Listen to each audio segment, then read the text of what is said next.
diatur ku ahlina. Ternyata horenganan ruh teh aya opat.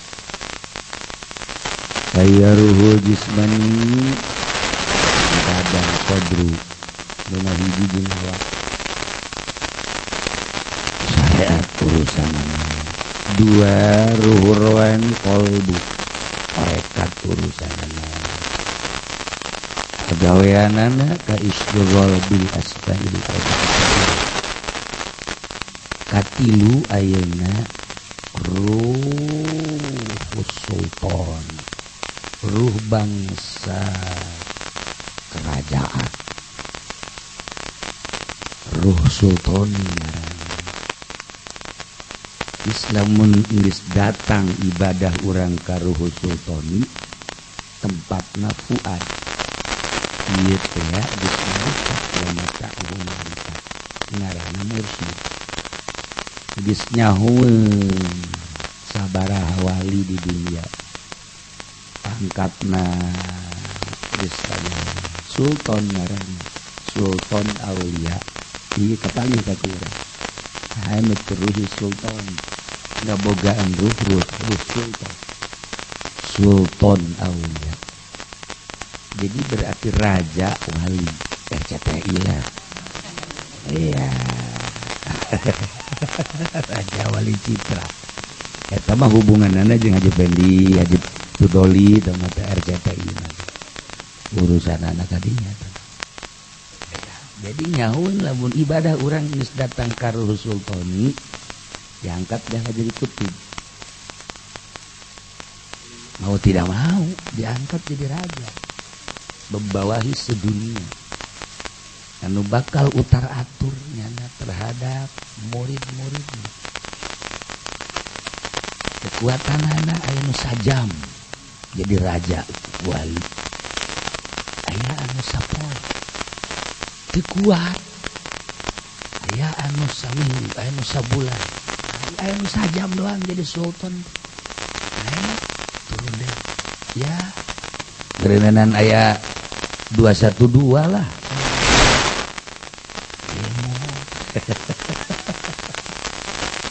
Sultan ya karim, masya Allah. Iyalah geus makrifat khosoh. Di mana makrifat khosoh mah? Idza wasala al-'abdu biha summiya 'arifan billah. Hirup geus pindah alam.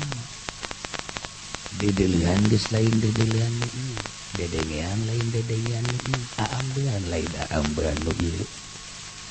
Berbagai tempat loksok daratan nu gaib-gaib dan tak perlindungan dengan kemakrifatan seseorang sultan, makanya anak kudu bisa utar atur terhadap murid-murid. Di mana ditempatkeunana jeung kudu kumaha posisina. Masya Allah, masya Allah. Iyalah sultan aulia. Ruhna ngaranna ruh sultan. Tempatnya adalah fuad. Urang teu berusaha naik, urang mah disodru bae. Utek-utekan urang mah ngaributkeun usoli. Utek-utekan urang mah ngaributkeun kunut. Utek-utekan ngaributkeun marhaba. Utek-utekan ngaributkeun sapeker. Utek-utekan ngaributkeun teh ngaributkeun anu urusan lah ceuhil. Kahalangan urang dek naik ka ditu teh ku urusan-urusan leutik. Cuekeun nu kos ka ditu makan bae urusan batur. Berangkat urang supaya naik coba ibadah orang teh datang ka ruh qalbi, ruh rohani. Berjuang orang sorangan teu kudu ngajak batur. Ieu mah aya zikiran kudu bae dibaturan ku batur. Ayo diondang batur teh ditahalqohan jeung urang teh dibere berkat. Urusanana masa tarekat si kos kitu. Nah ieu salah teh nerapkeun thariqah na padu zikir doang, gandeng gagandengan nu nyeri huntu mana. Ieu si cenah tarekat dari kos kieu ieu. Jadi terikat ieu mah tuh. Nah iya tarekat dah kos gitu beres. Itu dikira nganclok na pemikiran. Tuh batur terikirnya na. SET kan marah. Ini guru tarekat jadi kos gini. Tah muridna eta tah Haji Firdaus tah tarekat tah kos. Eta nya na. Zikir kudu gandeng bae. Asal teu gandeng bae, haji bae. Asal batur marah. Undangan atuh ku dia. Zikir tah lain gitu tah syariat tah kos gitu mah tuh. Ju udunan. Da urang kudu mawa duit sakali zikir minimal 5.000.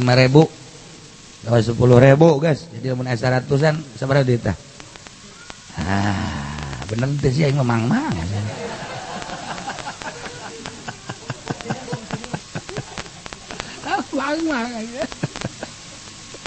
Ya Allah ya Rabbi ya ayat zikir kudu udunan.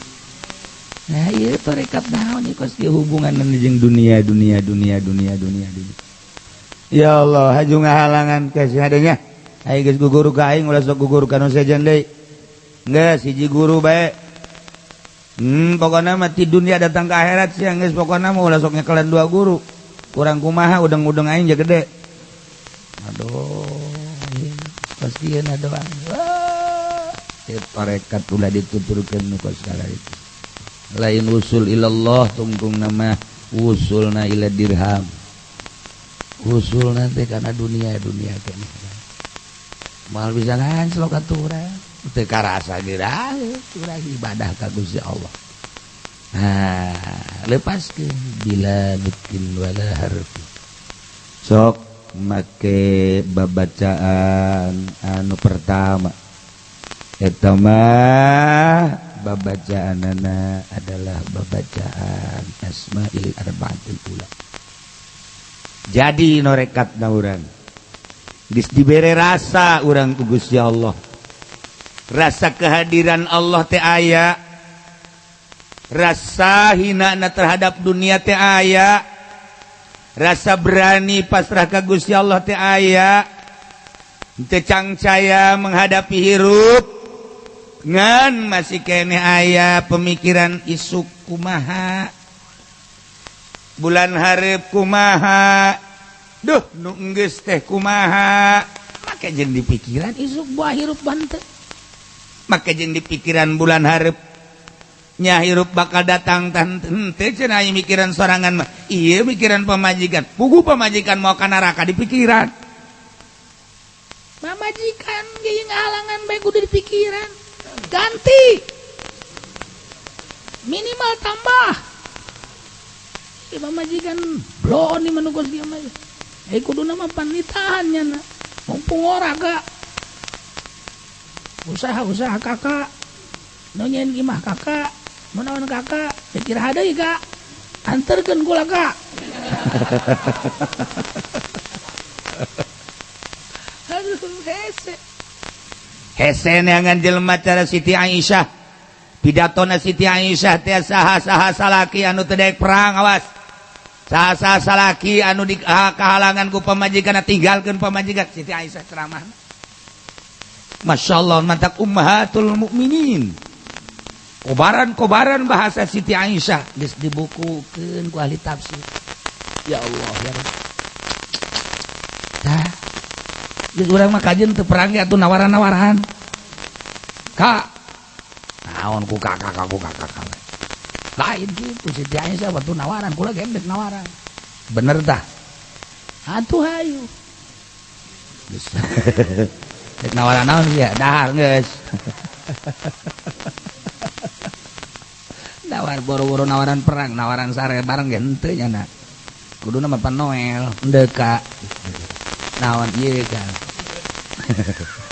Urang boro-boro ditawaran kawin, ditawaran nu nyana bae geus indah bae kan. Ieu kula geus dikumbah geus beres ieu pokona mah ieu. Moal dicalanaan deui. Ambo pahara amat teh besi endek hayu. Tak kaji pengen ditelen mantep. Tidak berdaya neng. Ampura neng aduh. Atunya lagi ngomong lah bukan laki-laki kayak gitu. Ambo. Sudah neng lah ngomong lah. Penting tentrem bae. Soan tuntun ngajak tentrem lagi ya. geus teu berdaya. Obatan atuh cek nanti. Geus ngaler ngidul teu bisa. Geus mah dongkrak antik geus teu fungsi ieu mah. Lalaki teh lamun geus teu fungsi eta na geus lain lalaki deui beti tuh. Capek nu ngurut. Ngurut da ge geus harapan cek tukang urut. Geus teh aya maningan dipotong bae cek tukang urut. ABU pagawean. Aya waktuna meureun nyana jang nyana tapi maksudna. Tah. Dragat ibadah. Kuari kulantaran geus mantep jalan ibadahna langsung naikkeun kakhusuan kata korban ka Gusti Allah. Geus bae disebut dage sahibul waqt. Nya bogaan waktu, hadir setiap waktu Allah. Teu pernah memikirkan isuk, teu pernah memikirkan bulan hari, teu pernah memikirkan ka tukang. Boga keyakinan ka tukang dihampura ku Gusti Allah. Boga keyakinan kahareup teh teu kudu pikiran cantang tu. Nu geus kaliwat kunaon di pikiran, ja geus moal balik deui, nu penting Allah ngahampura. Kahareup kunaon di pikiran, ja atuh kahareup mah cantang tu. Ayeuna sahibil waqt. Nantek Imam Syafi'i dina kakutubanana nyana nyarita al waqtu saifun. Eta teh kakutuban Imam Syafi'i teh bahasa Imam Syafi'i, waktu adalah pedang. Imam Syafi'i kumaha? Pedang adalah selalu memutuskan. Waktu memutuskan pikiran kita ke depan dan ke belakang. Imam Syafi'i nyana nu ngomong al waktu saif, waktu adalah pedang. Hati-hati orang pedang. Sebab cek Imam Syafi'i pedang dibawa ku urang kadang-kadang ka batur bade pedang-pedang ke. Urang nu mawa pedang teu eunah. Nah, ieu cek Imam Syafi'i kadang-kadang nusuk diri pedang.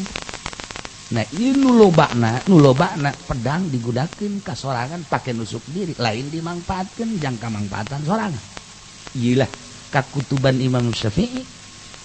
Nyana nyaritakeun al waktu saif, mata sahibul waqti. Kutub Imam Syafi'i. Ya Allah, ya Rabb. Pernah we Imam Syafi'i memikirkan isuk kumaha, engke kumaha, katukang kumaha, henteu kuari. Di mana cicing? Di mana hadir jeung Allah. Selalu berbarengan jeung Allah. Cik Imam Syafi'i, baheula hanya dibaca innallaha ma'ana, kuari bareng gitu. Ketika nyaritakeun ayat eta, ieu Imam Syafi'i terasa bareng jeung Allah. Wa nahnu aqrabu ilaihi min hablil warid, terasa bareng kadeukeutan Gusti Allah. Timbullah bahasa al-waqtu saif. Nah, jadilah ruh sultani fuad mata hati. Geus lamun mata hati berarti geus ma'rifat khoso an istiqomah. Nah, pagaweanna naon? Mulazamatul asma'il arba'atil mutawassitat. Selalu ngagunakeun asma-asma Allah nu opat anu pertengahan. Kabehna kan 12 dibagi 3, opat. 3 kali opat 12. Babacaan nu pertama nu tadi la ilaha illallah naik Allah naik huwa naik al-haq. Kuari mah pertengahan mana? Kuari mah bahasana al-wah al-qahhar.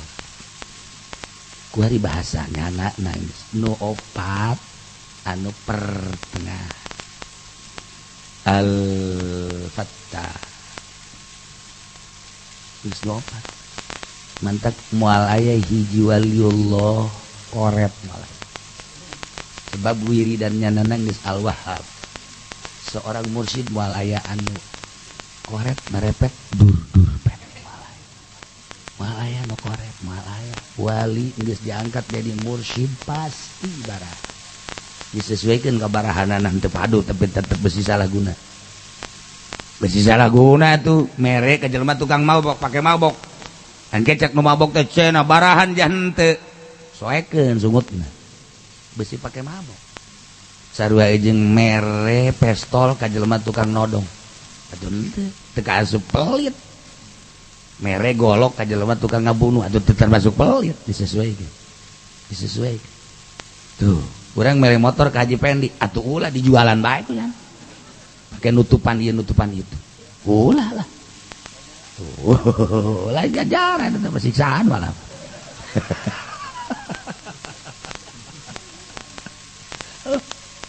Nya nama Al-Fattah, lantarannya anak pembuka-pembuka hati. Jelema teh didatangan dibukakeun hatena, didatangan masyarakat dibukakeun hatena. Jeung bakal karasa ku masyarakat hati itu merasa terbuka. Sebab tugasnya anak Al-Fattah. Gila mursyid. Nyana henteu sembarangan, boga cara-cara tersendiri di Allah. Geus nyana datang membuka hati masyarakat, nyana datang menuntun umat, nyana datang memberikan umat. Naon anu bisa diberikan? Baik materi maupun nur cahaya ilahi diberikan. Ketika aya jelema nu hayang norekat di deuleu heula ku nyana ieu sesuai henteu bener henteu ceurik nyana abdi mah geus nyerahkeun sagala-galana we. Ge tungguannya sabaraha poe abdi kudu nungguan ya ke geus aya waktuna abdi mah hayang gegeran we hayang norekat milu jeung mama manyang mangga cerik deui kayak kanyawan tah ku mursyid mah orengan anu mantak hayang norekat hiji tokona geus disegel, dua pamajikanna balik ka mana, tilu anakna ge geus ararindit embung jeung bapa, opat nyin codeka di lemburna nyana dek digebugan, lima horenganan jadi target polisi nyerahkeun. Wah ieu mah lain dek norekat sia mah orenganan. Waduh ieu mah ndek cicing digelung. Ulah sembarangan jelema ceurik aja yang norekat ditarima teh guru mursyid hati-hati teh orang frustasi. Nah beda mentek tunggu aya nu langsung dipanggil masuk atuh eta mah geus urusan nyana dunia nyana sebab nyana geus datang ka Sultan. Handak ketika di salah satu daerah jelema asup tarekat diasup-asupkeun bae geus pemerintah, menteri, pedagang segala ayo geus pokona asup tarekat bae. Kan arah asli bingung di Garut, sagarut bingung kok ngasup-ngasupkeun tarekat kitu amat. Ieu kumaha atuh zikir mah zikir bae ulah mah atas sama kantor di Bandung gitu kene, di Banten kan teu ngaromong bae. Kok jadi kos kieu si tarekat. Sambarangan amat. Pan tujuan ge endeu ka Allah. Lain panyalindungan frustasi lain. Waduh, aju ngomong lagi alhamdulillah cenah barang asup tarekat dagang maju. Kok jurusan dagang sih? Barang asup tarekat masyaallah naik pangkat babari cek. Barang asup tarekat ya Allah ya maling teh kanyahoan gua. Tolol teh coba eta. Itu tarekat teh kos kitu tarekat bedek ka Allah. Bedek ka Allah. Ku cara-cara tertentu. Nah, iyalah wiridanana mulazamatul asma'il arba'atil mutawassitat make bilisanil jinan lisan mata hati geus we zahir teh leuwih tibatan tadi mah masih kene kadeule ketika norekat tingkat anu pertama ruhul qalbi ruhul rohani qalbu masih kadeule spesifik ibadahna teh masih biasa kene salat rapih kene dan lain-lain sebagai rapih kene lah pokoknya mah anu bisa dituturkeun ku urang ketika geus jadi pangkatna ruh rohani geus teu kadeuleu salat sakapeung waktu teu kadeuleu jumahan sakapeung waktu teu jumah berarti teu mawali ya kan dedeulean mata sia nu buta lain ambo mang sia mah buta bae datang ka paeh ge teu kadeuleu jangan iya sok sakuluhum mah itu ngerasa diri buta eta teka deuleu kumaha tanyana tuh kan geus teka deuleu make pakaian geus sadaek nanyana kumaha nyana bae sebab naon sebab make pakaian geus teu diselaraskeun teh jeung kaayaan forum kumaha cak Allah bae sagala rupa teh kumaha cak Allah. Nah di dieu lah urang lamun di jero-jero bakal eueuh syariat di dirina secara pandangan mata urang eueuh ikhtiar kadeuleuna ku mata urang emang eueuh engke bakalna terjadi dah wahdatul. Nah wahdatul wujud kan teu meunang dicaritakeun. Tapi perasaannya ada kos gitu. Terasa nyatu dirinya jeung Allah. Halad buktina. Terasa nyatu dirinya jeung Allah. Siti Jenar. Nah, iyalah anu dikhawatirkeun teh nyana posisi didinya mun bodoh engke bakal nyana ngaku bahwa nyana ngahiji jeung Allah bunuh. Secara syariat kudu dibunuh. Tapi perasaan aulia nu geus datang ka dieu kitu bae kajen kukuna. Kitu udah kuat. Padahal mah moal bisa. Lantaran kurang maha makhluk itu maha khaliq. Kurang maha hadis itu maha qadim. Moal bisa ngahiji qadim jeung hadis. Qadim hadis. Tapi kan ieu mah lain nyaritakeun urusan eta, nyaritakeun perasaan ngahiji. Jiwaku menyatu denganmu wahai Sarwiti. Dimanapun aku berada engkau selalu hadir di hati. Terasa sejuk ketika aku mengingatmu. Dimanapun aku berada ketika aku lapar ingat kepadamu. Sebeuh narasaan. Ketika matahari panas terik matahari, ketika aku mengingatmu sejuk perasaan. Tak ada dahaga ketika aku mengingatmu wahai Sarwiti. Jangan tinggalkan aku seorang diri Sarwiti. Segala-galanya untukmu. Aku berjanji sehidup semati denganmu. Jangan engkau tinggalkan aku. Lautan yang dalam akan kuseberangi, gunung yang tinggi akan kudaki. Dreng dreng dreng. Sial tau Oma Irama goblok. Aduh, nangis aing ge. Pohara jasa. Nah, iyalah jeung makhluk bae geus kos kitu kumaha jeung khaliq. Mulai aku mempunyai kun cek Allah. Ketika aku menciptakan sesuatu tidak ada lagi bahasa kecuali kun. Kun fayaku. Ketika Allah memerintahkan, bahasa eta ngan dibahasakeun jeung urang, fayaku. Gempa sia, gempa. Angin, longsor, sugih sia, sugih bae jelema cek Allah kun sugih. Susah sia, alhamdulillah. Tekadeng nya jalan alhamdulillah. Padahal eukeur. Atuh tinggal di alhamdulillah bae kurang. Nah, perasaan jelema anu geus ngawirid ieu mah geus teu perasaan aya diri teu eueuh. Kulantaran sakitu selalu menerima kumaha aturan Allah. Ku Allah dibere sehat, alhamdulillah iyalah pemberian Allah. Ketika Allah mere gering, alhamdulillah iyalah pemberian Allah. Ketika Allah mere boga, alhamdulillah. Ketika Allah mere teu boga, alhamdulillah. Ketika Allah nita lempang, alhamdulillah. Ketika Allah nita diuk segala-galana kumaha cek Allah. Ruh Sultan geus eueuh timbul ti nafsu. Eueuh teh eueuh lalaga. Kumaha cak Allah bae. Mantak atuh kumaha cak Allah mah geus ninggalkeun syariat, kan syariat mah diatur. Waktuna salat jam sakieu, waktuna ieu jam sakieu waktu diatur spesifikna ku waktu. Ai ieu mah geus teu aya sebab beurang jeung peuting bakal akur, sehat jeung gering bakal akur, boga jeung teu boga bakal akur. Atuh geus eta mah kumaha Gusti Allah nunggu informasi ti Gusti Allah. Lamun Kangjeng Nabi asli semacam kitu tanpa diusaha deui. Perasaan jeung Allah teh timbul ti leuleutik. Emang Nabi diplot ku Gusti Allah bakal jadi nabi akhir zaman, bakal jadi rasul Allah Subhanahu wa taala. Ketika iraha bae dibutuhkeun selalu datang malaikat Jibril atawa langsung wahyu melalui Kangjeng Nabi. Karena naon? Hatina selalu jeung Allah, mukalamahna, munajatna, berbicarana, muhadatna jeung Gusti Allah langsung. Iraha diperlukeun jeung Allah, beja usul dan lain sebagainya tanpa ngomong. Asal merenung kieu atuh apalin Gusti Allah. Bahasa kolbu Kangjeng Nabi fuad bila harfin wala kalam wala nut. Kudu geus tek Allah kan aya di kolbu. Fuad mata hati.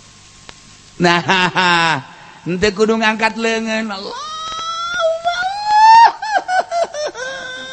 Allahumma zawwijni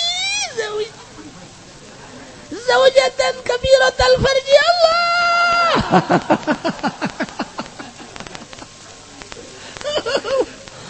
kudu ngalengis-lengis gitu emang Allah teu apaleun. Ya Allah Allah mah atuh aya di diri urang nur ilahi aya nur Kangjeng Nabi aya make jeung lungas lengis segala rupa make jeung hantem-hanteman teh kudu geus keur teu hate. Ya Allah ya Rabb iyalah ruhus sultan ruh bangsa sultan janda diangkat jadi kutub jadi raja fuad tempatna iyalah anu geus matana al ma'rifatul khosoh anu muamalahna mulazamatul asmail arba'ah al mutawassitat tu tadi masyaallah karim bilisanil jinan kama qala alaihi salam cek Kangjeng Nabi al ilmu ilmani ilmu dua rupa ilmun bil lisan hiji ilmu kalawan lisan fadzalika hujjatullah ala khalqi ieu mah hujjah Allah terhadap hamba. Allah pangeran awas ulah salah mangerankeun sifat Allah wujud artina wujud aya dalil aya dada melanana teu harti aya dada melana nu ngadamelna mantak Allah teh wajib ayana lantaran aya dada melanana sebab cik akal teu harti aya dada melana nu ngadamelna wajib kasifatan ku wujud Allah teh ke aya dada melana naon dada melanana adalah alam kok alam bisa disebutkan ieu dada melana lantaran robah setiap nu robah anyar setiap nu anyar berarti anu nganyarkeun al alam mutaghayyir wa kullu mutaghayyir hadis yutiju al alam hadis ke kajahoan alam robahna kumaha atuh kanyahoan alam robahna tatadina keur ieu mah kasep kuari jadi jore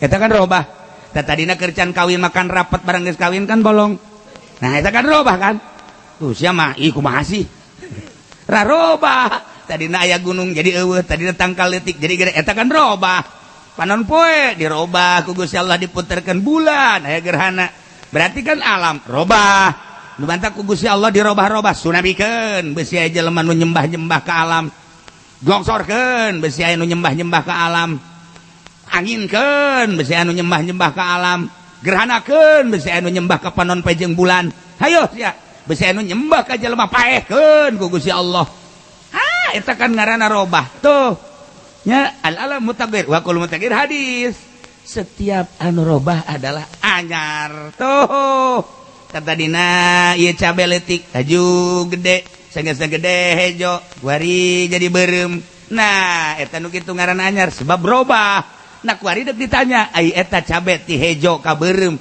eta tah ka mana tah hejona hejona ka mana eta kan pagawean ahli tauhid nah ieu tah hujjatullah ala khalqi nik nyaritakeun kana kaanyaranana alam dicaritakeun ku ilmu tauhid dimantekan jeung dimakulatan tatadina kasep 10 tahun urang teu kapanggih kuari jadi jore eta kasepna leungit ka mana apakah di jero kasepna teh naon kitu ngaranna katutupan atawa pindah kasepna atawa kumaha ieu diatur ku ilmu makulat supaya urang nganyatakeun bahwa eta teh anyar setiap anyar robah besi ditetapkeun eta mah kasep mah aya di jerongan kahalangan ku jore jadi berarti nyana teh aya dua nya kasep nya jore ngan kasepna di jero teh kadeuleun nu kadeuleun jorena ge pan bisa kos kitu atuh berarti atuh anu ta'arud an didaen nya kasep nya jore cek ahli pikir teu mungkin ngahiji antar jore jeung kasep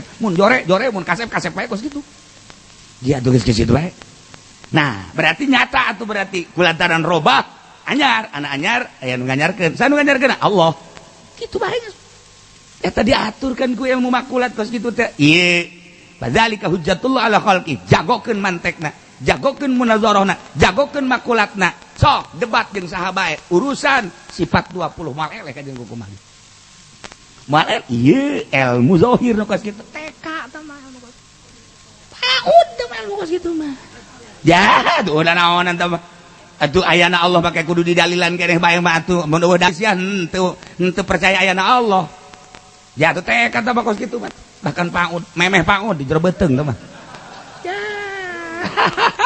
kos kitu mah leutik tah atuh Sayyidina Abu Bakar mah teu kudu kos kitu ketika Kangjeng Nabi diangkat jadi rasul kumaha percaya pangheulana di golongan lalaki nu ngucapkeun 2 kalimat syahadat ketika Kangjeng Nabi diisrokeun jeung merajkeun bebeja kakabehan mundur kabeh angsongkeun ke Abu Bakar leuwih ti eta masyaallah geus teu make hitung-hitungan dalilnya percaya titik lauzina imanu Abu Bakar lamun ditimbang iman Abu Bakar jeung dosa kabeh niscaya bakal beratan iman Abu Bakar.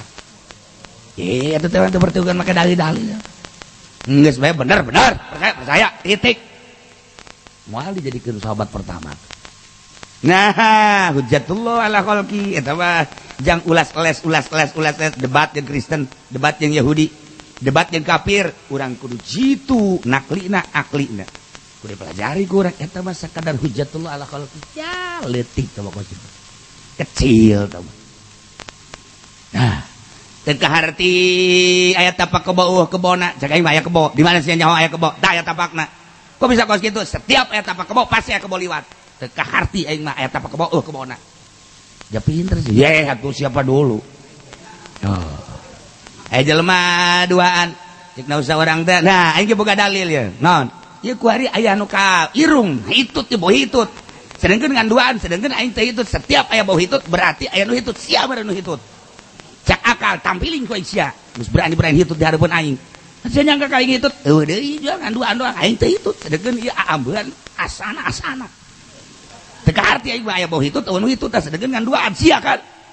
Ke heula-heulana urusanna ieu mah gaib.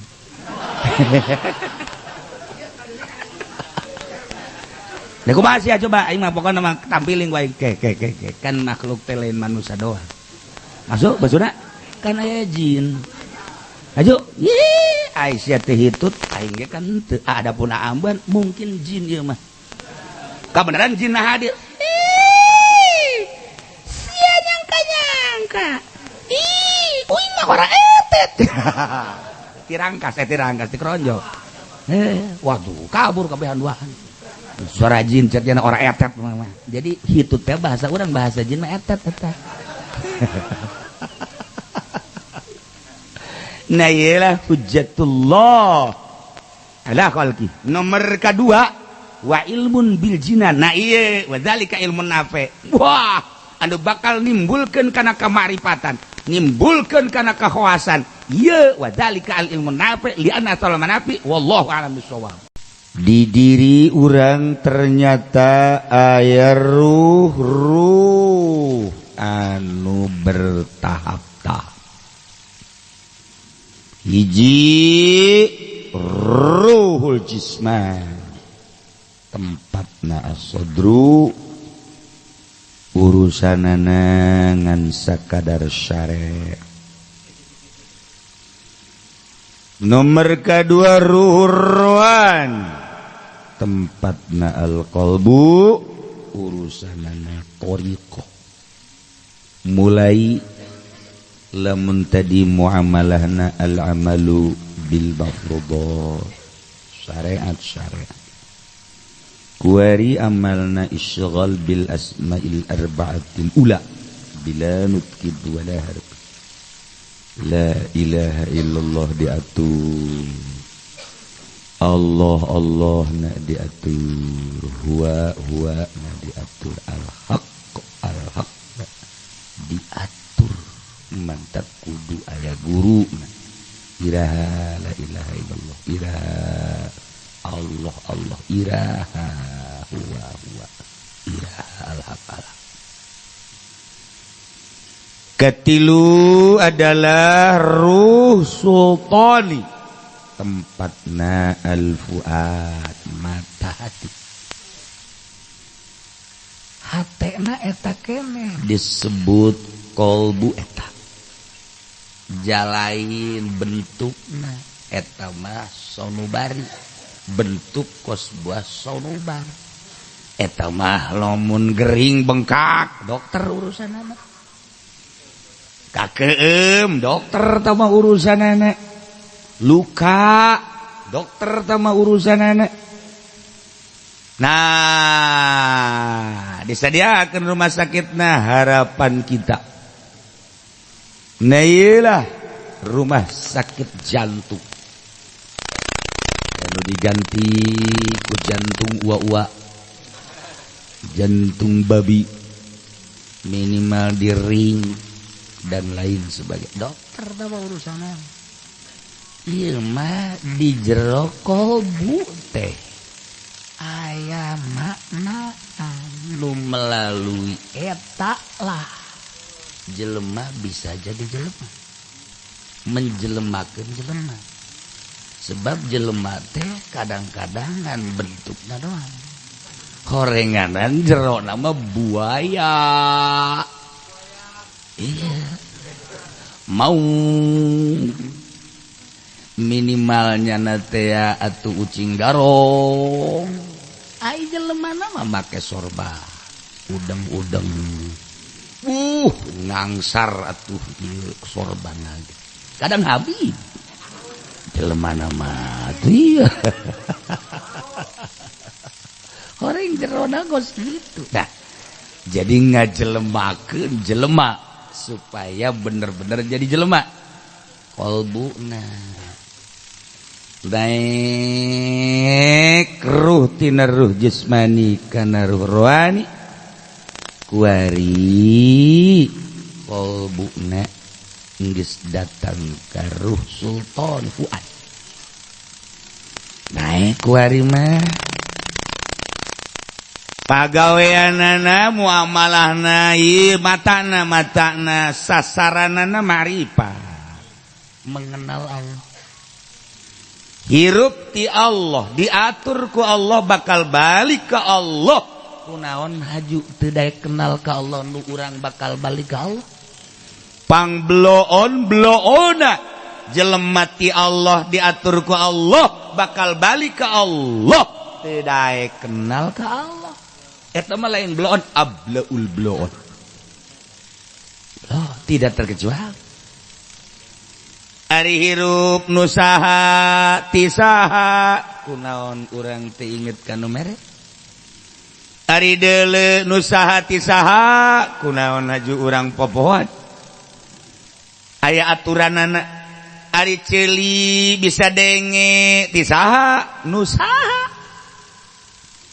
ari urang bisa ngambe tisaha usaha kunaon haju urang poho kuteu wauh sabaraha taun maneh hirup di alam dunia make jeung embung wauh kanu bogana hayu nah ieu lah ruh sultan ayana dina fuad mata hati makrifat sasaranan geus lamun datang ka dinya pagaweanana mulazamatul asmail arba'al mutawassithah bilisanil jinan mulai ti al-hayyu al-qayyum al-qahhar al-wahhab eta lah pagaweanana nyaho urang al-hayyu al-qayyum al-qahhar al-wahhab cara meraktekeunana kumaha ieu lah kudu aya guru nah aja ku urang diwirid bae ya qayyumu ya qayyumu ya qayyumu ya kayuku cak tukang material ya kayuku hai coba ya kayumu kadang ikut tukang material tidak ini kayuku ya kayu aduh bicarakan ke tukang material kayumu jangan di sini lidahnya dong oh aya cara iraha kudu ya hayyu ya qayyum ya qahhar ya wahhab nah urang lamun datang ka la ilaha illallah loba tama bari bobodohan ge mumursidan loba kayawan mumursidadana tegah penting ahok-ahokan di dikiran tengah hiding jelemakeun sarare berarti bohong lain kitu urusan ruhani tama pake ngariung ai ngariung mah teu kudu tengah penting ahok-ahokan ieu teh dalem pengkeun ruh kok make geun ahok-ahokan segala rupa nu nyeri huntu maneangan telu baik itu ku aing emang salahnya urusan ruhani kok ahok-ahokan lain kitu tada berarti teu mursyid buat kitu kadengekeun kurang ngabuya cadasari tengah penting ahok-ahokan babarna ai lain maulidan ai lain rajaban ai lain haulan teu kadenge kiai-kiai nu sejen biasa bae Tapi kunaon ayeuna timbul haju udunan melalui ranting-ranting di antaranya Ki Fudolik. Wah eta jadi menerima udunan toriko pohara Masya Allah. Oke bagi dua jeung nya. Iya eta teh ngaranna teh naon gitu ngaranna tukang pemasaran teh. Aduh ya Allah ya Karim. Salah di dieu nage bila lukil wala harfi teh kudu diomongkeun lain sesuai petunjuk guru. Mantap ketika loba toriko Tasik Malaya, Ciamis, Bandung, Jakarta, Tangerang, terus Banten seperti eta sareri ahli Allah. Kok gitu sih? Bakal ka mana jurusanana sih? Endek lillah teh kok gitu. Endek ka Allah teh kok gitu. Ya salah guru. Kajen kukumaha lain kitu. Lamun ka Cisoka mah hayang boga pencaci karet. Dibere la ilaha illallah. Asal bentak haju menca sorangan. Wah, kudu ngabeten heula. Karena Haji Pendi ngabeten penca teu aya teu jadi kapaciritna aya. Teu kataekan teh mangaran. Teu kataekan tah gitu. Deres kataekan lah. La ilaha illallah ieu teu. Ngaranna pencaci kalau ngampi.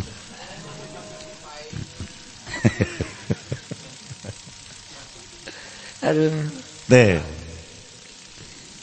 Jadi ieu makan sakadar skema Tuan Syekh nyaritakeun. Kuari geus melalui Ruh Sultani, Ruh Raja. Berarti jana geus aya pengangkatan. Lantaran matana ge ma'rifat, mata hati geus terbuka. Wow ka Gusti Allah. Sebabnya lah geus aya tingkatan fuad.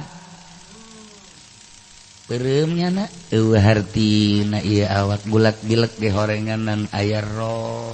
Ketika roh keluar awak mah dibawa ka ditu ka leuweung dikubur. Tidak terkecuali ku sahabat. Mungkin kuburanna di laut, mungkin kuburanna di mau, mungkin kuburanna di laut. Sakadar jasad. Tapi ruh nu main ketika pereum diinstruksikan mid ainaik pereumkeun dua mata. Teu naonan mata ieu mah. A'li lisanak tangtungkeun lisan anjeun. Letah kaluhur gul Allah sesuai jeung aturanna. Engke bakal diganti ku Gusti Allah. Didilian nu ieu kasirep ku didilian fuad. Dedengean nu ieu bakal kasirep ku dedengean fuad. Aambean nu ieu bakal kasirep ku aambean fuad. Berarti deuleu urang nu ieu kasilep urang teh nyulusup ka alam nu itu. Matak disebut naga silem dina ilmu ma'rifat. Sebab urang hirup di dieu tapi urang aya di lain ieu. Silem berarti urang. Zahir mah kajen babarengan, batin mah teu. Mantak nyana leuwih resep sorangan. Duaan bae jeung nu anyar. Nikmat bangunna eta. Ka puncak kan ka Bali duaan be cek jana hirup mah jana hunyas nyaho-nyaho ka jahanam bae atuh ja urang lelempangan ka mamana ge jeung nu di imah deui deui bang mah pan teu seru atuh teu seru kerenyed atuh urang ngerenyed sote jeung nu anyar watul jeung nu eta deui jeung nu eta mah naon ka mamana mending di imah bae. Ja kitu keneh. Nah, mulai guys. Oke atuh. Ieu wadeg baripat jadi kadinya. Nah, atur lain nyana dibere kos kitu bae ku Gusti Allah. Deuleu ieu eleh, denge ieu eleh, ambe ieu eleh. Berarti kan silem. bahasana ge silem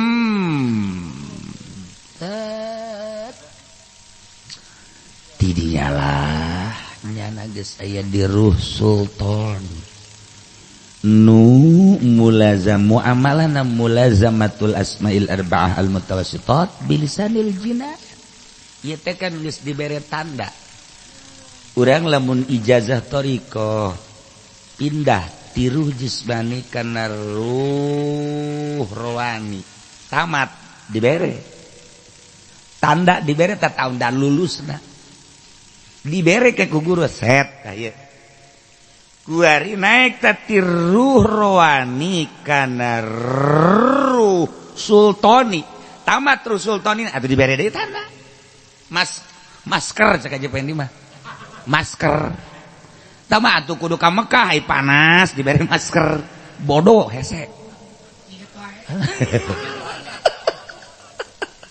atuh kudu masker sama salah ngomong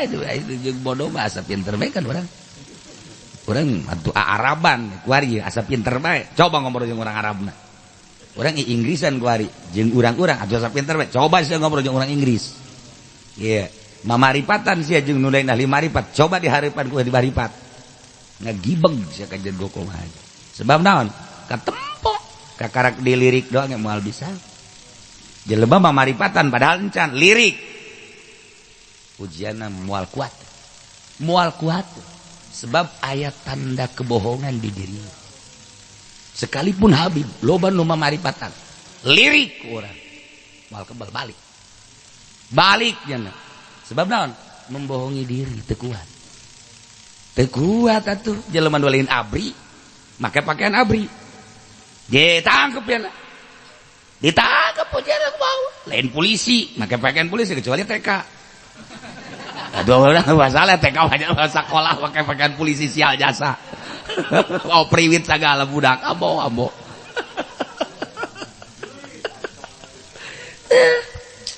wal kuatun jeung ahlina mah lantaran keterawang nyana ada sesuatu anu tersimpan kebohongan wal kuat kajen kuku bahagia sebab naon nyana geus berbeda alamna kuari wiridana geus lain al hayyu al qayyum al qahhar al wahhab tamat aya tanda tamatna ulah disangkat aya ulah disangkat thariqah teh tanda masker cek aja pendi mah siapa tadi segitukeun karek ngamuk kirim masker bae buku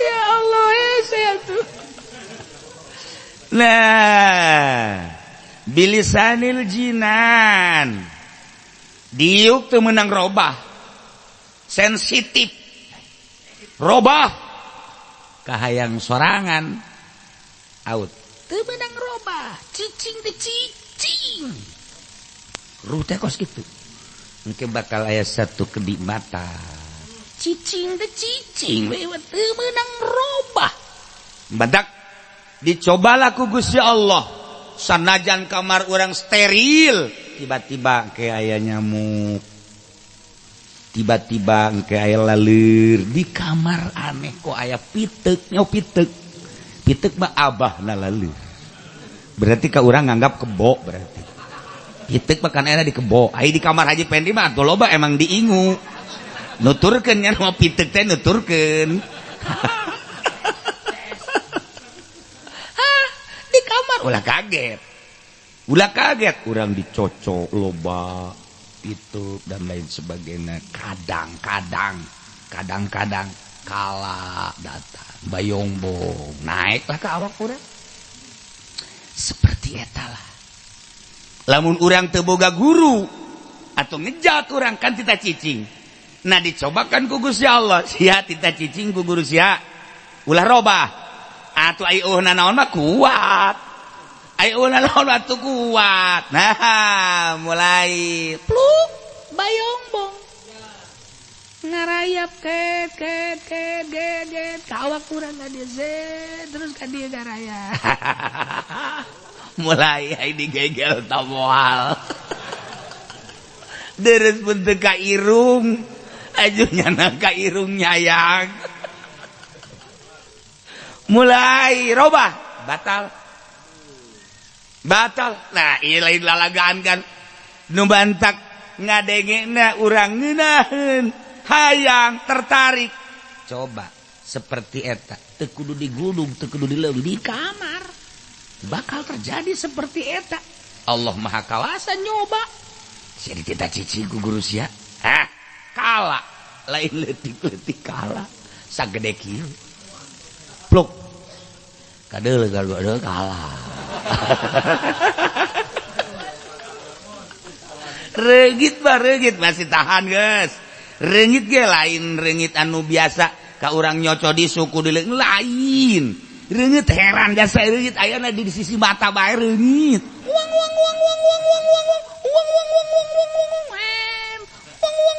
Duang. Ya reungit sial dasar reungit. Ngaganggu. Tuh, jangan apa kos gitu. Pagaweana syariat deui. Balik deui. Nah, tapi orang aya doktrin guru.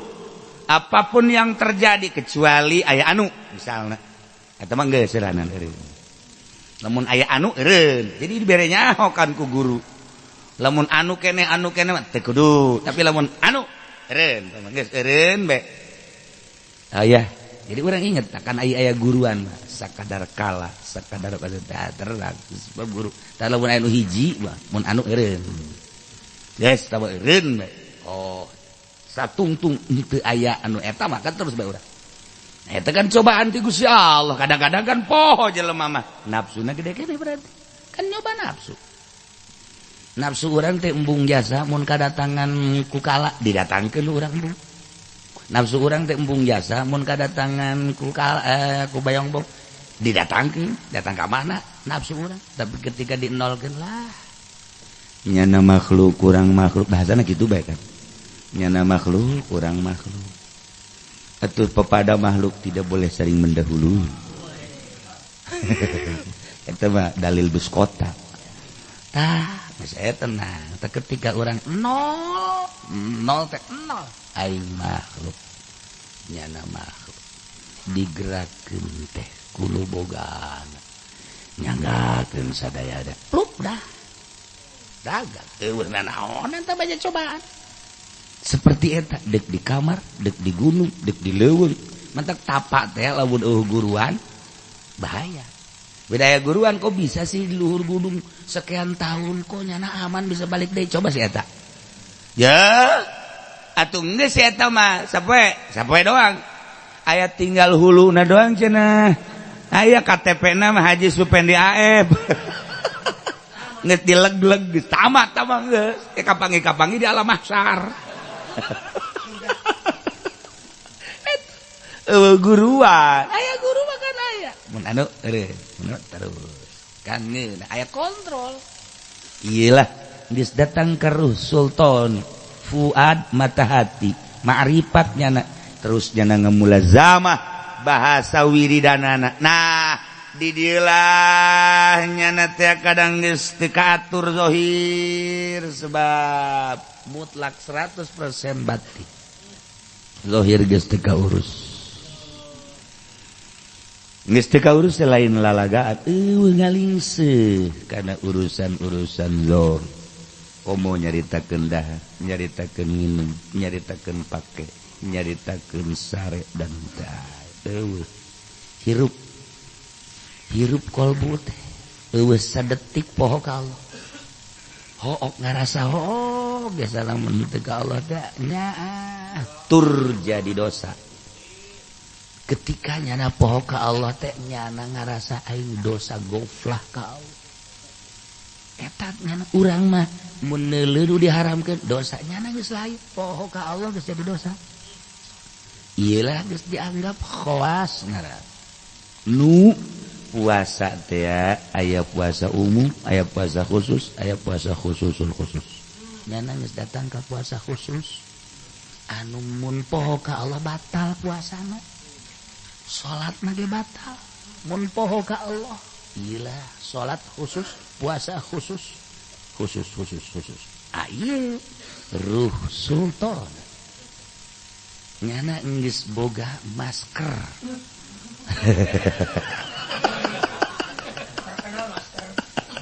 Atuh sia kai ngomong masker. Tuh gak kaizin gula seri be masker heran aing mah. Itu nyaho cicing. Ngomongnya di Mekah mah.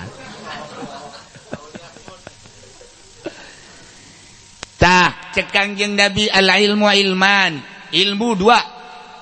Hiji ilmun bil lisan. Ngaji amil, ngaji jurumiyah, ngaji sarap. Ngelel. Terus fikih, tafsir, mustalahat, tafsir, hadis, mustalahat hadis, ilmu filsafat, bilagah, arud, kemudian ilmu dan lain sebagainya. Lah, fadzalika hujjatullah ala khalqi. Talar hadis, talar Quran, kepanggih jeung Wahabi, aduh. Panggih jeung Persib, aduh. Panggih jeung Syi'i. Aduh, sok, ayo gerak kehebatan. Fadzalika hujjatullah ala khalqi. Makin loba nyana memiliki ilmu, ilmiahna hebat, makin hebatnya na di kalangan syariat. Hujjatullah ala khalqi. Wah, di Indonesia kuari orang boga ki somad istimewa. Dunia boga zakir. Luar biasa. Di Pasar Kemis boga Fendi hebat. Atuh duit pasti dilalengitan bae. Tuh jadi cerdas cenah mah. Daripada ku batur cek cenah. Atuh. Masyaallah Karim. Nah. Iya aya bae di Indonesia teh anu hebat. Seperti eta bab fadzalika hujjatullah ala khalqi. Heula keur carita secara ilmiah. Ayo. Sok makin hebat nyana ilmiahna makin hebat hujjatna. Nomor kedua wa ilmun bil jinan. Ilmu kalawan hati. Iya sebenarnyawadzalikal ilmu nafi. Ilmu bil jinan teh al ilmu nafi ilmu anu manfaat. Lantaran li ana asarul manafi al ilmu fi hadhihi dairah. Tapak kamangfaatan jelema bisa wudu rapi boga ilmu guruna fi hadhihi dairah nurunkeunana ikhlas diamalkeun. Bisa salat jana rapi guruna aya ilmu nafi ilmun bil jinan kadenge ku murid hayang ngamalkeun. Ketika orang nyaritakeun ilmu kurang kumaha di universitas, kurang kumaha para doktor, profesor, nyana ngeblak-blak bla bla bla bla bla bla bla bla bla. Selesai pula lah. Tidak ada dampak lah. Iyalah tidak ada lah. Mengkonon lah, batak lah. Sebab naon? Ilmu nafian. Teu aya dampak kemanfaatan, ayana dampak kemanfaatan. Al ilmu fi hadhihi dairah. Col nyen deui pondok pesantren, col nyen deui pondok pesantren. Geus riweuheun pamarentah. Ieu aing mah kabet cenah aya kos kieu yeuh. Nyen deui diusir, nyen deui hayu bae. Tapi ternyata ruh negara terletak pada kiai-kiai salafiyah. Ruh negara diakui dunia.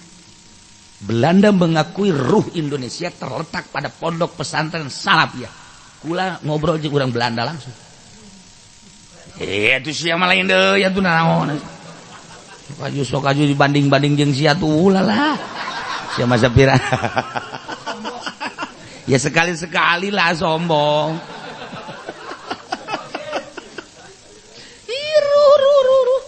Sok geura. Ketika eueuh kiai anu ikhlas apakah terasa aya ruhan negara? Malah aya. Moal aya urang kuari ngarasa nyaman hirup di Banten, hirup di Jakarta, hirup di Bandung, masih kena aya kiai nu ikhlas. Naon eta? Ilmu nafi asar manafi al ilmu fi hadhihi dar. Eta lamun aya jelema nu ikhlasan, terasa aya pamuntayangan, terasa aya jang nyuhan, terasa aya jang tanyang. Eta kitab-kitab nu ku urang dibaca, lamun lain ahli ikhlas moal hayang urang maca. Ya urang kuari mah maca koran sakedeung, maca majalah sakedeung, maca kitab-kitab nu modern ayeuna ti Misra didatangkeun ka urang. Baca ku urang sakedeung balanggeun. Padahal mah kitab resep eueuh ikhlasan. Eueuh ikhlasan. Tapi iyalah ta'assarul manafi al ilmu fi hadhihi dairah. Ayana maulidan tapak jelema anu wauh ka Allah ka Kangjeng Nabi ngembangkeun urang hayang. Aya rajaban tapak jelema nu wauh ka Allah jeung ka Kangjeng Rasul nyana ngembangkeun urang ilu. Nu wauh ka Allah nu diiluan. Sok jelema deuk ngayakeun maulidan. Sugih nyana, hebat nyana, tapi eueuh ilmu batinan. Milu samilu-miluna bae. Milu-milu bae geus paling hayang berkatna doang. Paling ge kos kara itu doang teu hayang. Nyana gelarna doktor, nyana profesor, eueuh ikhlasan. Mambul. Teu hayang urang. Ya Nabi salam ya ngajabian itu Kang. Je, coba tapi Habib Rozak anu mawa. Ya Nabi salam bib. Ya Assalamualaikum. Nih tambah lagi. Ya Nabi salam. Beda. Ku ahli Allah beda. Nah, ieu kuari ayana maulidan, ayana rajaban, ayana haulan. Ingat, nu ngembangkeun Syekh Maulana Hasanuddin. Lamun lainnya ana moal kuat atuh. Syekh Maulana Yusuf nu ngembangkeun di urang terus turun temurun. Betapa luhurna Syekh Maulana Hasanuddin, Syekh Maulana Yusuf jeung sederetan ahli-ahli Allah sehingga deuk ditumbangkeun ku Wahabi, ditumbangkeun ku Persis, Muhammadiyah. Terus baik. Makin di bid'ah-bid'ah makin menjadi-jadi. Makin menjadi-jadi. Sebab lawan wali marudah-udah. Wali udah di urang emang diulah-ulah darah, diulah-ulah. Maulidan geus nekeun jasa eta Wahabi mah di perumahan-perumahan. Perumahan mah ulah-ulah apa-apa itu musyrik. Kiriman berkat jadi dahar.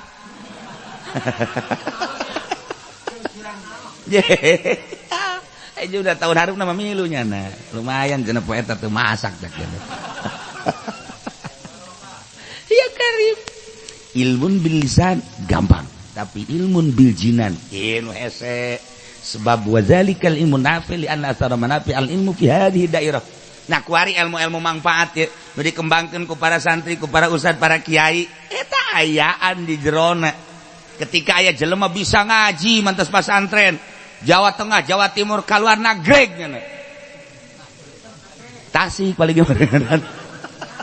Balik yana. Ngembangkeun sapina, ngembangkeun takrib tuh nu ngadengekeun lain eueuh ilmuan qalbuna encan aya sinaran. Ja capetang nya nyaritakeun kalimah mah, capetang nya nyaritakeun tentang pembahasan mah luar biasa, tapi kok teu daekeun mambut sebab nyana eueuh nuran di jero qalbuna. Tinggal nyana introspeksi kudu kumaha aing. Hayu meraba. Ilmu geus aya di nyana. Ilmu zahir mah eta mah hujjatullah ala khalqi. Asup ka organisasi NU Bahtul Masail jago nyana. Asup bae geus nyana pokona mah ka Bahtul Masail di mana bae jago nyana. Asup bae ka Depag bow jadi ketua Depag. Asup ka MUI, weh atuh dihargai di MUI. Jago nyana usul fikih dan lain sebagainya. Ketika nyana ngaji, nu ngadengekeun eueuh cahayaan hanya untuk meraih secuil dunia. Baik-baik tamu hujatullah ala khalqi. Ngahujah nyana jang dunia, ngahujah nyana terhadap makhluk, jang kapangkatan, ngahujah nyana jang mobil, jang pondok pesantren, jang yayasan al jahannamiyah supendiyah. Yayasan. Lahir kos itulah ulah kaget hebat bangunan anak berida ribuan tuh nanaonan manfaatna mau nanaonan nah iyalah wa ilmun bil jinan wa dzalikal ilmun nafi li anna asarul manafi al ilmu fi hadidah sebab naon Kangjeng Nabi nyarios innalil qur'ani dhahran wa batna saenyana Quran aya zahir jeung batin zahir mah eta teh anu sok ngadengek-dengek Bismillahirrahmanirrahim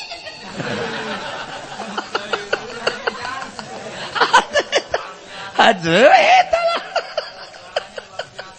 ye nah sekali deui ku hari bisna di dieu mimna geus ngapur Bismillahirrahmanirrahim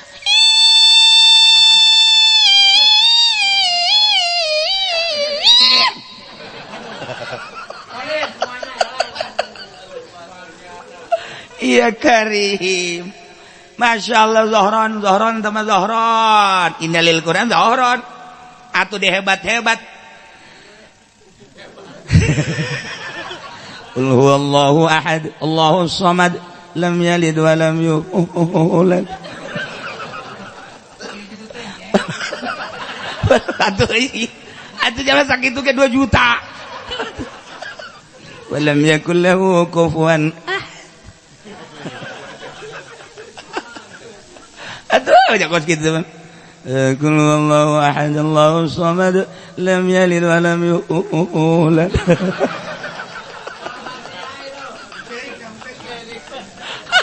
tambah deh 2 juta 4 juta kulhu doang 10 juta coba Haji Pendi stop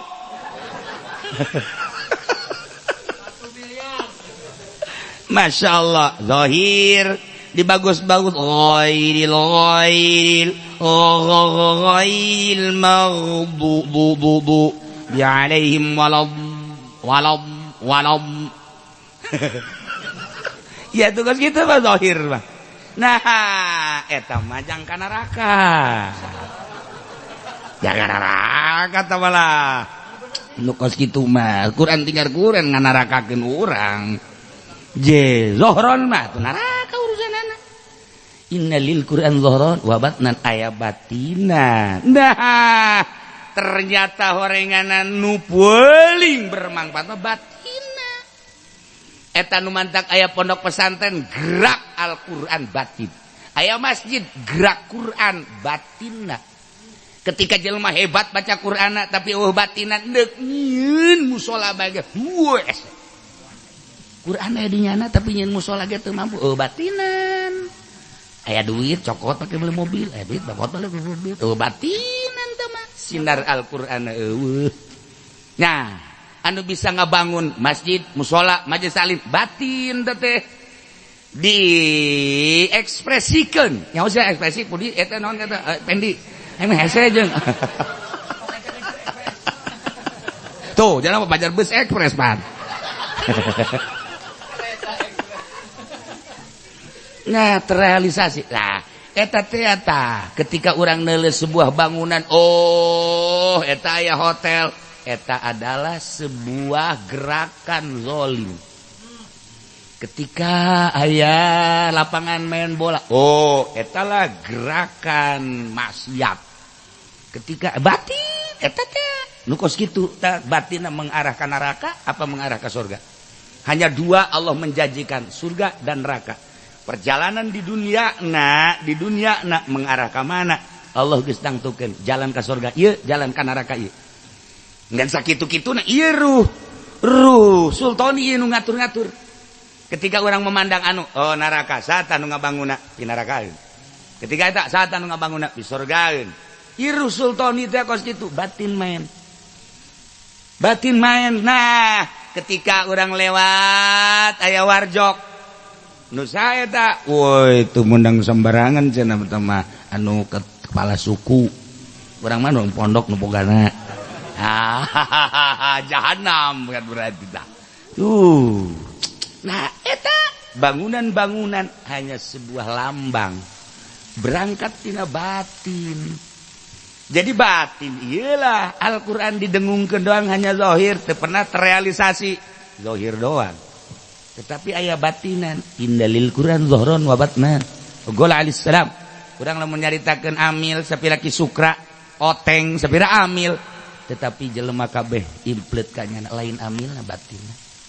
Ketika ki Sanja nyaritakeun alfiyah atuh sapira alfiyah, di alfiyah mah nyaritakeun soal maca.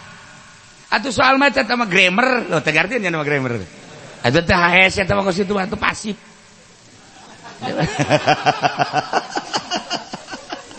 Cara baca anu bener kok Pak, ya alfiyah lah. Dibacakeun ku Ki Sanja, nu ngajina, nu ngaji kiai-kiai. Geus lain urusan maca, batin main. Lamun ayah Banjar nyaritakeun soal Fathul Muin, sapira ge Fathul Muin atuh nyaritakeun teh sapira ubudiyah muamalah kitu munakahat jeung jinayat sakadar sakitu diianahkeun jadi 4 jilid teh jauh teh eta tapi kunaon nu ngararajim masyaallah nu menta pertanyaan ti Jawa lain bae soal fikih tapi soal batin aya berarti kan batina anu mahal ge urang lamun nyaritakeun tentang Fathul Muin ayeuna dibahas di universitas jaritakeun ihya ayeuna di seminarkeun ku ari di universitas. Seminar lah. Tapi mana realisasina? Mana sekedar seminar? Eueuna naon atuh bagus kitu mah. Nah, batina nu ngabahas batina sekedar ilmiah boleh-boleh sajalah. Sekedar ilmiah tetapi kan aya pak-pakna. Jelema ngabahas politik kudu pak politik. Kuari nu ngabahas tentang TNI kudu pak TNI. Kuari ngabahas tentang pertahanan kitu pengayoman polisi lah. Nah, kuari nyaritakeun fikih kudu pak fikih. Kuari nyaritakeun tasawuf kudu pak tasawuf. Ketika lain pakna atuh ganjil didengekeunana. Kos kitu amat sih tasawuf. Nah, atuh nu ngabahas tasawuf marisa. Masa marisa hakiu. Hah. Atunya hawe heula tasawuf pula waka ya Karim. Deuk kumaha coba? Ge. Tuh jadi teh nyaho aing hese ngobrol jeung nya mah. Urang geus ka mana nya hese. Cenah nonton TV bae tapi bukan nyaho heran aing mah. Naon nu ditongna teh sugunyana nya. Lain berarti suudzon pakna heula. Aya di mana nyanana? Ngabahas tasawuf teh nyanana aya di mana? Masa jadi bintang film tasawuf. Ge. Atuh Gus Dur ge kasih eta teh eta ngingseurikeun anu sok tadadadad duh saat eta. Anu pasalakin kompia kalau paking. Tah. Tuh MH Gus Dur banyak seurikeun. Tasawuf ya kitu. Eta pan berulah pidato teh emang anu najib ku Gus Dur disinggung teh. Nya wong alim kumpulane diganti pan ku Gus Dur. Wong artis kumpulane. Langsung emah tungkul jagana. Jet tombol hatiana 5. Nah diantarana wong alim kumpulan cak MH diganti ku Gus Dur wong artis kumpulane. Wis aja kumpulan-kumpulan wong artis itu mah istrine. Gus Dur teh kira-kira jinggung. Atuh geus teu berdaya MH. Dek daon atuh wis aja tombol hati cek Gus Dur. Nyanyi bae lah. Eta lain makomna berarti cak Gus Dur. Disinggung babarieun Gus Dur mah. Masyaallah. Nah, urang dek nyaritakeun toriko teu pernah noriko ganjil. Urang nyaritakeun tasawuf teu pernah tasawuf ganjil. Tapi ketika Habib Lutfi urang nyaritakeun tasawuf taslim. Taslim urang. Ketika almarhum Habib Umar nyaritakeun tasawuf taslim urang. Taslim almarhum. Ketika kiai-kiai nu nyaritakeun tasawuf aya di dinya di jerona taslim urang. Tapi ketika DPR nyaritakeun ilmu tasawuf demo urang. Turun. Demo urang. Masa aja jadi tasawuf. Eta cenah emang teu meunang DPR lah, meunang bae ulah waka carita. Rasakeun bae ku dia heula. Kan? Iyalah. Nah, cak Kanjeng Nabi. Innallaha anzalal Qur'an ala asyarati abdun. Saenyana Gusti Allah nurunkeun Al-Qur'an teh 10 batin ya Karim. Wa kullu ma huwa batlun fa huwa anfa'u arbah. Setiap Quran nu aya batinan leuwih mangfaat jeung leuwih nguntungkeun li annahu mukhun batin kahiji urang geus bisa mesek Al-Qur'an di jerona aya batin kadua. Batin kadua kurang ditelusuri urang geus bisa mesek eta aya batin katilu. Batin katilu dipesek deui aya batin kaopat. Batin kaopat dipesek deui aya batin kalima. Batin kalima dipesek deui aya batin kagenep katujuh kada sampai 10 batin. Nah, urang teh cek Imam Syafi'i kakarak urang bisa ka batin 3 bae berarti ruh sultani. Cek Imam Syafi'i kan Imam Syafi'i Kutubul Aulia. Imam Syafi'i di antarana dina kitu autad.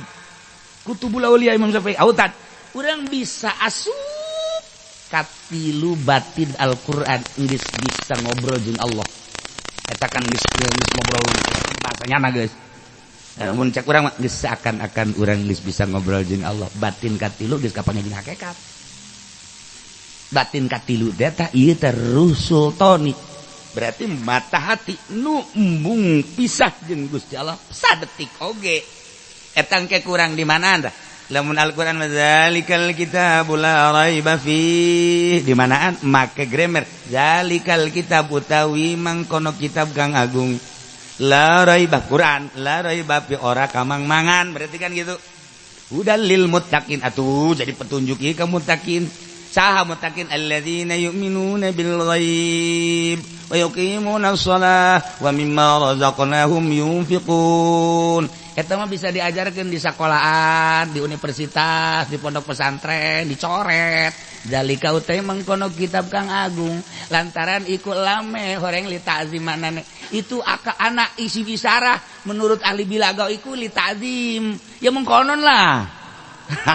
Eta mah lah tawa geus babari tawa kitu mah asal diaji bisa nyulusup urang ka jero makna zalikal kitab horeng aya isyarah.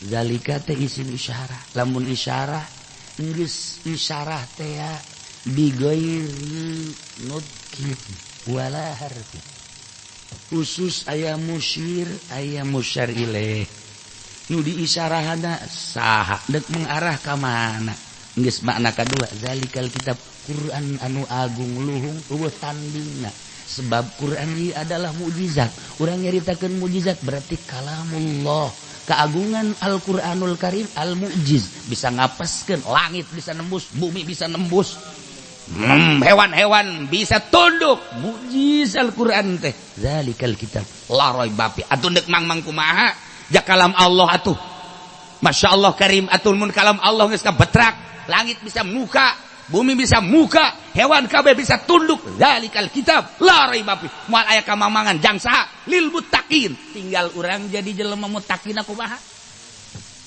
makna kadua makna katilu urang mukalamah jeung Allah geus kapanggih tah kakarak 3 batin mun geus ka 4 hiber kalima kagenep katujuh ka 10 mah geus lain caritakeun cak Imam Syafi'i ketika kaula menelusuri batin-batin Al-Qur'anul Karim ternyata cek Imam Syafi'i kula asa di mana ya hirup Tuan Syekh Abdul Qadir ketika di mana ketika menelusuri batin-batin Al-Qur'an batin kayak haji sama zahir cangkang kedua mulai asup katilu geus katilu geus lain di kaopat ternyata horegadan urang mawa Al-Qur'an make batin bisa ngobrol jeung jin kan teu bisa urang di alam ieu mah teu bisa ngobrol jeung malaikat akuman teu bisa di alam nu ieu mah urang bisa neuleuh sorga cek Tuan Syekh Abdul Qadir kula bajang geus deuleu ka sorga geus deuleu ka neraka jalan-jalan sorga jeung neraka geus kadeuleu ku kula mah nah ieu alam-alam dunia teh ya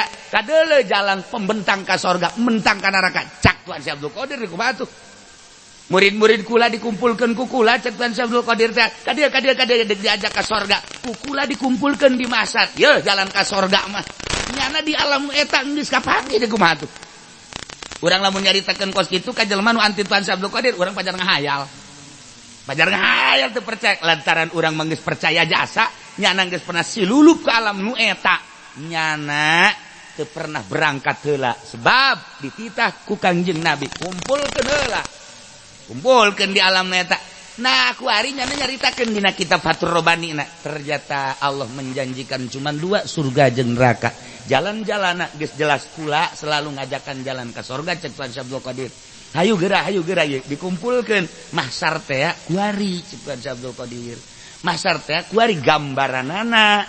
Nah eta teh nya silulup melalui batin Al-Qur'anul Karim. Ya atuh 10 batin urang mah kakarak zalikal kitabul la raiba fi geus can kapetrak.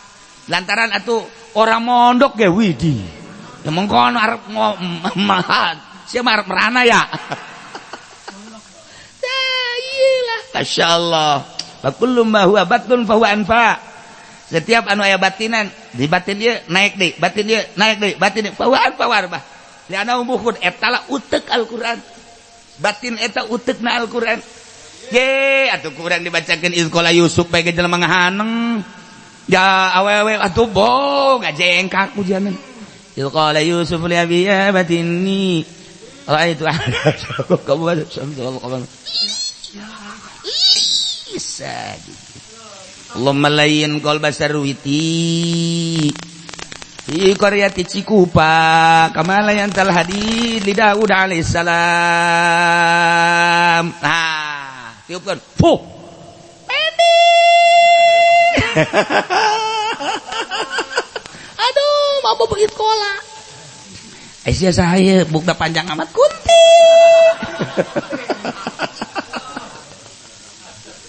Haye Al-Qur'an teh lain lalagan badak lamun Imam Ghazali da aufakna kula ngarang ieu mah keur sadar.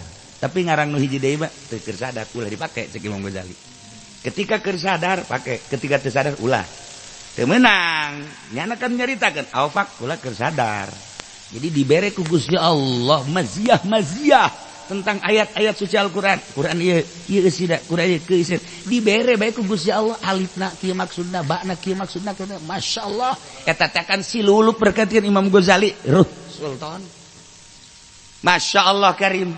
Nah, ketika nu sadar dibejakeun, wirid. Ketika nu teu sadar ulah cik Imam Ghazali. Nah, ieu nu teu sadarna leuwih loba tibatan nu sadar. Imam Ghazali teh silulup lain lalagaan Hujjatul Islam ke arah eta datang ka teu kahartikeun ku urang teh aya tulisan anu dibalikeun aya tulisan anu disingsang aya tulisan kieu terus disalahkeun ka ayat ieu sapotong ayat ieu sapotong engke bakalna ka dieu dan lah eta keur silulupnya masyaallah karim ieu horenganan anzalal Qur'an ala asyarati abdun fa kullu ma huwa batun fa huwa anfa warba. Ya Allah ya Rabb, lamun ayat ieu dihijikeun jeung ayat ieu bakalna eta ya karim. Ayat ieu sapotong dihijikeun jeung ayat ieu tungtungan ku ayat ieu bakalna kieu nu mantak angsomkeun ka ahli syariat salah ieu ayat atuh pakna lain deui ieu mah pak syariat ieu mah pak toriko ieu mah pak hakikat teh geus datang ka mana lain deui urang dibere wiridan ku kiai eta jauh wiridan mah kos kitu bae ngan beda saeutik sing hade lantaran aya makna anu tersembunyi. Urang lamun nyaritakeun hizib dan Abdul Qadir teu kahati. Teu kahati. Aya bahasa-bahasa nu teu kahati dina Faidul Makiyah mah pan teu meunang. Asbawa ta'alis sadaya ya mujazil mutatur dan lain sebagainya. Lamun ku urang di mutalaah make ilmu nahwu teu asup. Teu asup ya kafian ahyan syarhian aduna ya abtaon eta teh bahasa sekarang itu. Teu kaharti. Ulah eta teh keur silulup dan Abdul Qadir. Hijikeun nah keur silulupnya nak tapi ulah sembarangan dibere kapotongan si eta ulah potongan si eta mah ulah sebab naon ku atuh bayang kena boh sakitu gitu boga eta boh tulak cangkeng diceuli ada atunya mah lamun dibere eta mah kalangkangna ge geus teu meunang ka tincak atuh ambo barang sana.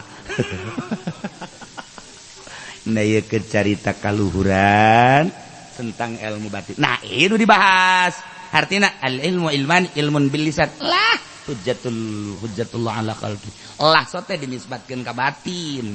Atuh aing teu masantren mah teu ngaji mah teu hese bae tetep. Nomor kedua ilmun bil jinan wa zalikal ilmun nafe. Kamangfaatanana engke tergantung kumaha batinna nyana, sekupnyana, sadesa sekupnyana, sakabupaten sekupnyana, nasional sekupnyana, internasional. Tergantung kumaha nyana hubungan jeung Allah. Iyalah batin tetap Al-Qur'an la ilaha illallah batinnya berarti 10 tapi ada 10 Allah ke batinnya 10 dan lain-lain sebagainya kumaha engke nyana ngatur-ngatur la ilaha illallah anu masih ngagetrek keneh mah teman-teman lah teman leutik teh bagus asal aja lemah Kocrek.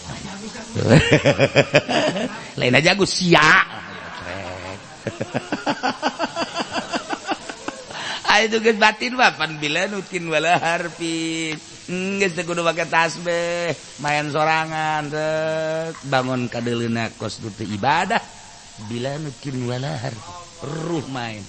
Mantak satahap itu aya wayah tasbih bae heuladan. Kutuntu nama nasbih henteu babaca henteu. Atuh kan geus kelas mah henteu. Urang deuleu kiai-kiai anu sok nasbih mah henteu biasa bae. Deuleu abah bae deuleu abah can orang bae jangan mengaluarkeun tasbih. Atuh biasa bae gitu. Orenganan gedeannya. Atuh abuya Cidahu ge can telok ngongkorongkeun tasbih. Atuh si eta mah 3 tasbih dikadiekeun. Ambo ngelehkeun abuya, masyaallah karim. Hari mah geus lain tasbih deui batunya nama tuh.